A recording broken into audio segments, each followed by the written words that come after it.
Gəlir Gordon, diqqət, qapıya zərbə. Hesab açıldı.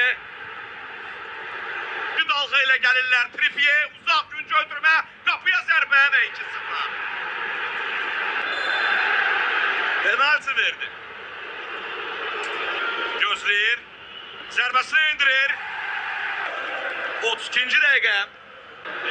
Gordon 4-0. Daha bir penaltı. Gordon zərbəsi. 4 gol Anthony Gordon'un ayağına yazıldı. Kaşki Bakıya gəlməzdi. Cəfər Quliyev ötürmə. Gol! Oyundan kənar vəziyyət. Merkezi gösterdi. Gol qeydə alındı. Elvin Cəfər Quliyev. Mərkəzlə irəliləyir. Qapıya zərbə və 6-cı gol gəlir.